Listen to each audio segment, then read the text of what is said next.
Oh! Ouais, elle est noire.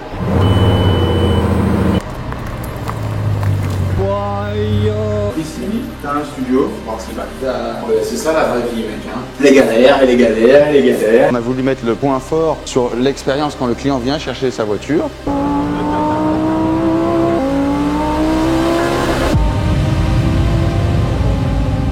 Tout a commencé avec la frustration. Quand tu dis à quelqu'un t'es un frustré, c'est un terme négatif. Mais je pense que la frustration, elle peut être positive. Ça peut être un élément qui peut te booster et qui peut te faire faire des trucs qui sont complètement fous. C'est toi qui prends les énergies, qui les transforme dans ce que tu as envie de faire. Il fallait que j'aide la famille. Le week-end, il fallait travailler, il fallait pas parler d'argent. On avait une maison qu'on rénovait, et donc j'ai appris à faire tout là-bas. Pendant les vacances, je travaillais avec mon père. J'étais pas du tout malheureux, hein, mec, ça m'a forgé. Évidemment, ça ne générait pas du cash, sauf que je voulais voir les mêmes choses que mes potes. Et donc, qu'est-ce que ça a fait? C'est que il y a 14 ans, 15 ans, je commençais à faire du business. Et là, j'importais des montres de Chine, je vendais ça à l'école, et puis des casques audio, des trucs comme ça. Et ça m'a fait, tu vois, mon argent. J'ai pu me payer mon premier iPhone. Tout le monde pensait que j'étais blindé à l'école. Rien à voir en fait, c'est moi qui me faisais tout seul. La débrouille. J'avais la débrouillardise. Mec, j'allais mettre du diesel dans la caisse. Moi j'ai une question. Vas-y mec. Là chez Tourismo c'est des voitures maintenant. Mais est-ce que je sais pas, Moi je rigole parce que je sais très bien ce que tu vas me demander. Ouais. Je vais le faire. On va à un moment donné ou à un autre acheter un yacht et un jet. On va mettre full noir avec les codes couleur bleu et rouge de l'entreprise, le putain de logo. Et on le mettra probablement disponible pour les abonnés. Est-ce qu'on va acheter 100 jets, 100 yachts? Est-ce que ça va devenir un business à part entière? J'en sais rien. Est-ce qu'on va le faire une fois? Ouais, de ouf.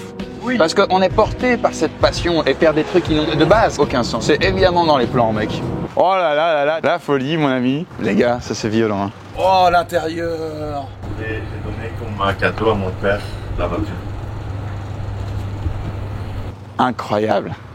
C'est pas facile à avoir ce genre de couleur. Hein. En fait, la Sterato, si tu veux, c'est la Lambo Rally. L'air rentre par en haut, là où il va avoir le moins de poussière, puis va alimenter le moteur. Félicitations pour tout ça. Profite bien de la livraison. Merci beaucoup. Bonjour.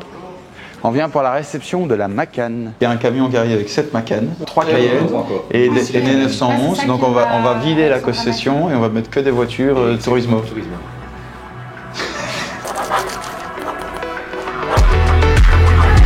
Ouais, les gars, je veux pas faire du scénario. Hein. Non, c'est une voiture incroyable. C'est vrai que quand ça fait la 7e fois que tu déballes exactement la même voiture. Oh! Bon les gars, first Bentley. En fait, l'histoire d'acheter la Bentley, on a réceptionné un Urus Performante et on discute et je lui dis allez, tu sais quoi, viens, on arrête de discuter, j'achète maintenant une Bentley. Et on s'est mis en saille pendant une demi-heure, on l'a configurée, on l'a signée, on l'a achetée. Et elle est là. Et alors, le plus grand plaisir de l'automobile, c'est l'odeur, les gars. Et ça, ils ne le retireront jamais. Si, ils vont te mettre un truc vegan. Ça, c'est de l'Alcantara. c'est vegan aussi. C'est vegan aussi. C'est à l'antipode de toutes mes guidelines de vie. C'est vegan, c'est électrique, on est cool. On voulait une Bentley qui plaise au plus grand public possible, tout en respectant au moins la sobriété d'une Bentley. Ça te fait toujours un truc du coup quand t'achètes une voiture ou quand t'en reçois une? Ma passion, on a pris un coup. Ce serait mentir de dire ah ouais non, c'est toujours pareil en fait. Mais chaque fois que je reçois une voiture, je suis comme un fou. Tu vois. Ouais. Non, quand je reçois une nouvelle voiture, là tu vois, je vais avoir plaisir à la découvrir parce que c'est une voiture que je connais pas. En soi aujourd'hui je prends limite plus de plaisir j'ai envie de dire et ça va plus te driver, de faire vibrer le taf que tu fais en fait au quotidien sur Turismo et l'évolution que la voiture en soi en fait que tu ressens. Clair. Au début, c'était plus les voitures que mon entreprise. Maintenant, ce n'est que l'entreprise. Turismo en first, c'est ça qui m'anime, hein, plus que tout le reste. Ils vont mettre 500 sur la route.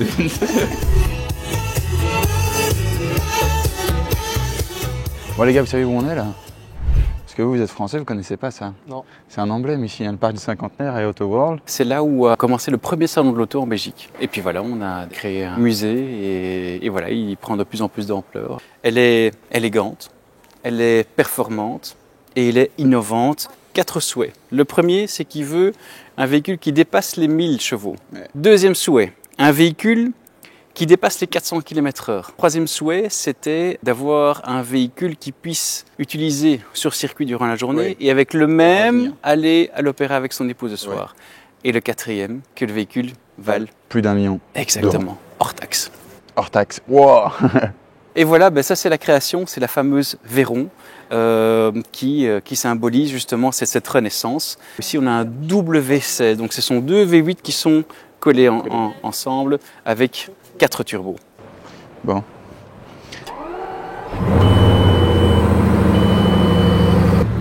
as l'aileron ici aussi, qui lui, à grande vitesse, forcément monte. Mais en cas de gros freinage, il va s'inverser. Il va se mettre droit. Comme un aérofrein. Ouais, tout à fait. Moi, je vais retourner au bureau parce que je vais aller déposer la Bugatti à un événement. Laquelle? La Chiron. Et elle est où? Elle est à Drogenbos, là où on s'est retrouvés ce matin. Si tu veux, on peut aller la déposer ensemble, la Chiron. Tu veux pas être mon copilote? Wow. On fait ça? Ah ouais, on fait ça. Vas-y, on est parti. Let's go.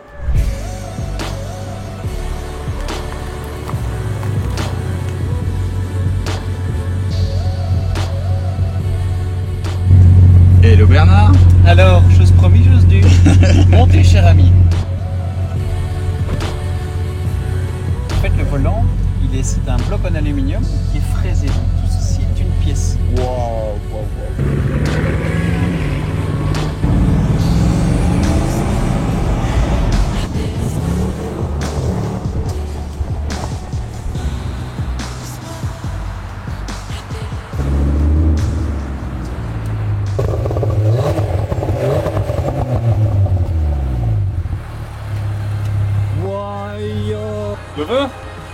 Les gars, j'ai le volant en main. Tu peux choisir la transparence pour avoir un carbone très subtil. Et en fait, nous, avec cette transparence-là, chaque jour, elle est différente. Oh là là, les gars, c'est incompréhensible comment c'est homologué. Ah ouais, siège fixe, quoi. Siège fixe, parce que sinon, tu changes les rapports de masse. Mais par contre, tu peux bouger les pédales. Oh là, qu'est-ce que j'ai fait? Ah je déconne. Alors, tu verras, comme c'est une voiture complètement en carbone, il va y avoir quand même beaucoup de bruit. Ouais, bien sûr. C'est ça le plaisir. Faut toujours garder en tête que c'est une voiture de course qui est amenée sur la route. C'est quoi vraiment ta définition de la liberté? Il n'y a pas de barrière devant toi, tu fais ce que tu veux. Et l'argent, c'est une putain de part de la liberté. Quand tu as de l'argent, tu fais ce que tu veux. Tu vis comme tu as envie. Tu dis merde à qui tu as envie. Tu dis bonjour à qui tu as envie. Tu vas où tu as envie. Tu fais ce que tu veux. Tu bouffes ce que tu as envie. Tu bois ce que tu as envie. Tu te réveilles quand tu as envie. Tu vas dormir quand tu as envie. Tu fais tout quand tu as envie. C'est incroyable ça, mec, comme pouvoir. T'as 90% des gens, dès que tu leur parles d'argent, t'es un gros connard, un péteux, tu sais parler que d'argent. Mais mec, tu rêves d'argent matin, midi, soir. Et t'en parles pas parce que t'es un lâche. Tu vois, parce que pour toi, l'argent, c'est un problème, alors t'as décidé de le fuir au lieu de le battre. C'est un truc de ouf, ça me rend fou. Chouette voiture, je sais pas si on peut appeler ça une voiture. Chouette bolide. Chouette bolide, voilà. Oh, c'est vraiment ouf. Bon, allez, let's go les gars. Ici, t'as un studio. Bon, c'est pas putain, c'est censé être tout clean. Il y a plein de finitions de plafonnage qui sont pas correctement. Les portes sont pas placées. Ouais, c'est ça la vraie vie, mec. Hein. Les galères, et les galères, et les galères. Non, on va pas que ça à faire, c'est tellement simple. C'est juste que moi, j'ai le temps de pouvoir gérer. Sur quoi tu t'es basé pour dire, vas-y, qu'on est le terrain d'ici et que. Ouais, c'était même pas un terrain ici, c'était une ruine, mais le truc qui était bien, c'est que le permis d'urbanisme était déjà là. Et déjà aussi que le prix de l'immobilier a augmenté de 40% dans la région. Donc il était encore en train d'augmenter. Donc là, je me suis dit, c'est peut-être le moment de faire une chouette OP. Donc la valeur du truc vaut, on va dire, plus 1,5 million. Ok.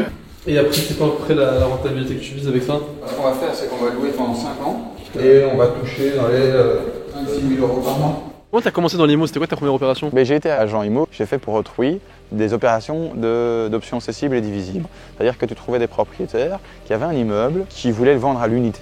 Puis nous, on a acheté notre premier appartement pour nous, qu'on a retapé le soir, quand j'avais fini de travailler, je taffais jusqu'à 2-3 heures du matin. J'ai tout fait moi-même, j'ai fait la cuisine, j'étais allé chercher chez Ikea, un petit carrelage au bricot, tu vois. Bon, tu sais pas trop carreler, ok, tu veux que ce soit clean, tu trouves un petit carreleur, un boum, 1000 balles. Il y a des gens qui disent, bon, c'est compliqué de faire son premier argent, c'est compliqué de se sortir les doigts du cul et de commencer à travailler. Ah oui, mais je travaille déjà 40 heures par semaine, quand je rentre, je suis fatigué, faut faire les courses, faut faire le linge. Ouais, mec, ouais. Mais tout le monde, mec, t'as envie de faire quelque chose de plus, il faut que tu sois meilleur que tous les autres, point à la ligne. Puis tu commences en fonction de ton échelle, l'échelle n'a pas d'importance. C'est la vitesse que tu prends, la vitesse de croisière, c'est quand tu vas commencer à te lancer. Tu achètes ce que tu peux acheter avec tes capacités financières, pourquoi pas habiter dedans? Il faut faire des sacrifices, hein. Sans sacrifice, il va rien se passer du tout. Ok, t'as pas de compétences, mais bon mec, le monde est à portée de doigt. 3-4 clics, t'as les tutos sur tout ce que t'as envie. Ah, je suis pas manuel, ouais, mais mec, commence pas avec des excuses, sinon on va pas y arriver, tu vois. Et là, tu retapes ton appartement, et puis tu revends ton premier appartement avec une petite plus-value. Si tu veux veux faire quelque chose, tu dois accepter la part de risque, accepter la part d'inconfort et de sacrifice que tu dois y mettre. Il y a beaucoup de questions, je vois, qui se posent en ce moment par rapport que ce soit la hausse des taux, etc. De personnes qui se disent, ok, j'ai envie d'attendre le bon moment peut-être pour commencer à investir. Ouais, mais il n'y a jamais de bon moment. On s'en fout de ce que tu vas payer, on s'en fout de ton grand-père ou ton père ou ta tante, elle a dit, il ne faut pas acheter à 3,5% de TAEG, c'est trop cher. Dans 5 ans, ces montants-là n'auront plus aucune importance pour toi. Mais si tu n'es pas passé par là, ils seront toujours le sommet de la pyramide. Ouais. Tu vois, donc one step at a time. On y go les gars? On rentre sur Luxembourg? Tout tourne finalement autour de cette entrée. On a voulu mettre le point fort sur l'expérience quand le client vient chercher sa voiture. À chaque fois qu'on va avoir un client qui se déplace jusqu'ici, on va mettre la voiture là, on va la bâcher. Il va y avoir un show lumineux qui va venir un petit peu alimenter cette cérémonie. C'est le genre de choses qu'on va répliquer à Bruxelles et à Paris. Ici on a un bureau pour l'instant qui est spécialement réservé. Bon allez, c'est pas bien ce qu'on fait, on va changer, mais pour l'instant on a un bureau qui est réservé. Tu vois? C'était un petit peu tes... Boom. Alors ça c'est une Lamborghini STO. Ok. C'est une Lambo qui vient de la course et qui a été tirée vers finalement la route. Tu es dans le top de ce que Lamborghini peut faire. Évidemment après tu as d'autres modèles avec un V12 etc. Mais en termes vraiment de performance, on va parler ici d'un V10 Atmo. C'est ce qu'on fait de mieux pour la course.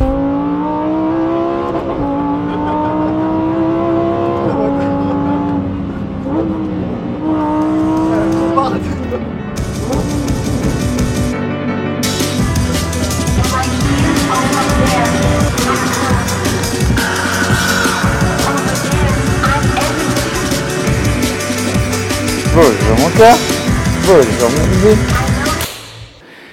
Je pourrais faire ça pendant 10 ans. Je suis passionné de plus. C'est révolutionner le machin.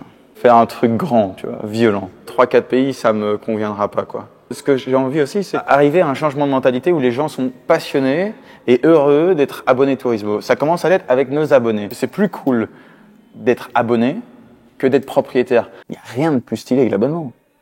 C'est quasiment impayable, à part pour des multimillionnaires, de pouvoir faire ce que tu fais. Pour un prix qui est proche de leasing opérationnel, ou de temps en temps même moins cher pour certains. Je sais pas si tu te rends compte, mais ouvrir ton app, commander ta caisse, avoir ta Porsche 911 qui se livre le matin, et le mois prochain, tu la remets parce que tu vas au sport d'hiver, taper le dernier G63, tu vois, puis tu kiffes les 4x4, et 2 mois plus tard, il y en a un nouveau. Mec, c'est une expérience qui est quasiment inachetable. Tu la sors d'où, on va dire, cette détermination, cette dalle qui te drive, comme ça vient d'où pour toi? Je sais où elle peut aller, tu vois. Tout est réuni, l'expérience, le moment au marché, les relations, les finances, la confiance, tu vois, ma maturité. Tout est réuni pour que ce truc, ça explose. Comment tu veux que ça te drive pas? Des boîtes comme ça, même si tu es un bon entrepreneur, c'est pas pour autant que ça va tout le temps t'arriver. Il y a un moment donné, tu te bats contre un marché, il y a un réel besoin. Donc tu peux être bon, mais il y a un moment donné, tu vas être limité par ton marché. Donc combien d'entreprises je vais créer dans l'avenir qui auront le même potentiel marché que Turismo? J'en sais rien, peut-être qu'il n'y en a qu'une, tu vois. Pendant 10 ans, j'ai essayé d'avancer comme un porc et j'ai pas eu tous ces trucs réunis, j'ai quand même avancé. Et aujourd'hui, je sens que je l'ai, tu vois. Donc je vais rien lâcher, mec. C'est quoi ton mot de la fin, Angèle? Oh, ça c'est compliqué, ça, le mot de la fin. Cette journée, c'est de la poudre aux yeux. Elle a été sincère, elle a été vécue, elle a été réelle, c'est de la poudre aux yeux. C'est pas ça Turismo, c'est pas ça le taf, c'est pas ça entreprendre. Ce qui est inspirant, ce qui est fort, c'est le process, tu vois. Quand je me rends compte de la rentabilité d'un nouveau pays ou d'un autre truc, c'est ça qui me passionne. Mais 1000 fois plus qu'aller chercher une nouvelle Bentley, mec, et boire une coupe de champagne. Je veux vraiment 1000 fois plus. Tu veux me voir en action? On se lève, on va sur mon tableau blanc, mon vieux. On allume... Non, mais je regarde. On allume le PC, je te mets des business plans qui font 6 pages. Et là, je veux vraiment kiffer. De partir de ça et de créer tout un business et puis de te dire, regarde, il y a 6 mois, j'avais dit qu'on allait faire ça, qu'on allait faire comme ça, comme ça. Et on a fait x2. Mais mec, c'est un truc de ouf. Tu trouves pas que c'est un truc de ouf? Ce qu'on a fait aujourd'hui, c'est le résultat. C'est comme si tu étais arrivé, que ça fait 10 jours que je cuisine un plat incroyable. Et t'es venu, t'as bouffé. T'as kiffé, c'est bon. En 5 minutes, mais t'as rien appris, tu sais toujours pas faire la recette. Je t'ai fait goûter le plat.